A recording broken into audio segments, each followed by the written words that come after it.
पदवीधरचा आज उमेदवारी अर्ज दाखल करतायत अनिल परब. यापूर्वी विधान परिषदेत ते होते. विधानसभा सदस्यांच्या मदतीने ते आमदार आज झाले. स्थानिक स्वराज्य मतदारसंघाच्या निवडणुका आहेत.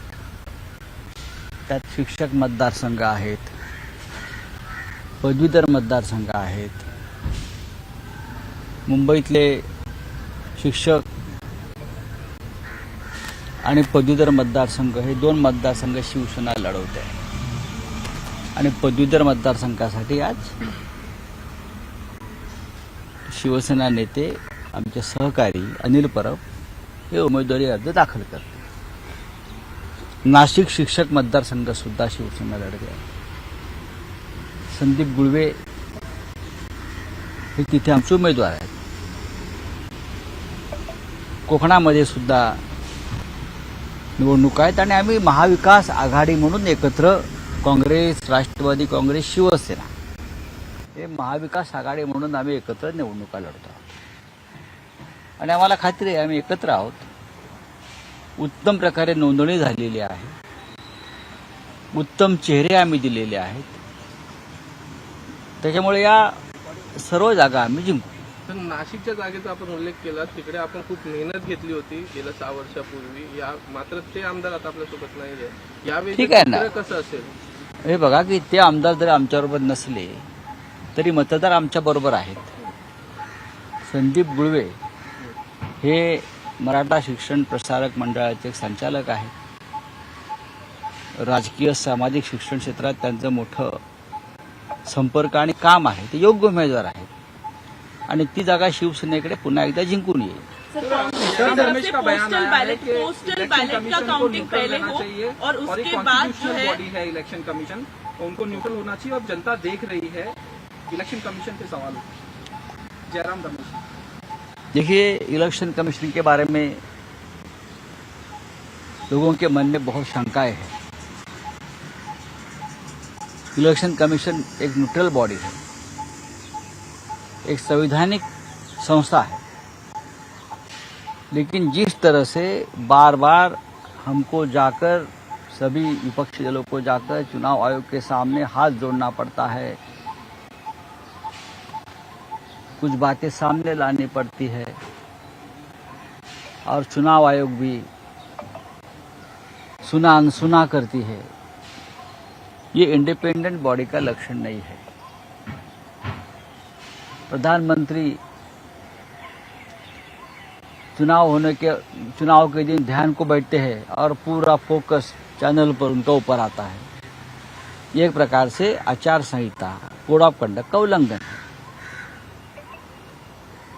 देश के गृह मंत्री जो जयराम रमेश जी ने कहा है, देश के गृह मंत्री देश के विभिन्न क्षेत्र में लगभग 150 कलेक्टर और डीएम को फोन करके जो सूचना देते हैं, ये कोड ऑफ कंडक्ट का उल्लंघन है. पोलिंग एजेंट को जिस तरह से रोका गया पोलिंग एजेंट उम्मीदवार, ये भी ठीक नहीं है. पहले कभी हुआ नहीं था. 21 पोल जिस तरह से आ रहे हैं और उस माध्यम से प्रेशर किया जा रहा है लोगों के ऊपर मानसिक, ये भी कोड ऑफ कंडक्ट का उल्लंघन है. कल अब काउंटिंग शुरू होगा, तब क्या होगा मुझे पता नहीं. तो हम बार बार ये चुनाव आयोग से कहेंगे कि आप इंडिपेंडेंट, ये कहना पड़ता है इस देश में लोकतंत्र में कि आप इंडिपेंडेंट बॉडी है. आप समझ लीजिए, आप किसी के गुलाम नहीं हो, चाहे बीजेपी हो चाहे और कोई सत्ताधारी पार्टी हो. आप उनके गुलाम नहीं हो, आप इंडिपेंडेंटली काम करो. लेकिन चुनाव आयोग काम नहीं कर रहा है. चुनाव आयोग बीजेपी की एक्सटेंडेड ब्रांच, बीजेपी की एक शाखा इस तरह से काम कर रहे. इसलिए इस देश का लोकतंत्र 10 साल में संकट में आया, खतरे में आया. तो हम कल पूरी एकजुटता से हमारे लोगों को कहा है, आखिरी होठ की गिनती होने तक आप वहां बैठिए, डट के रहिए.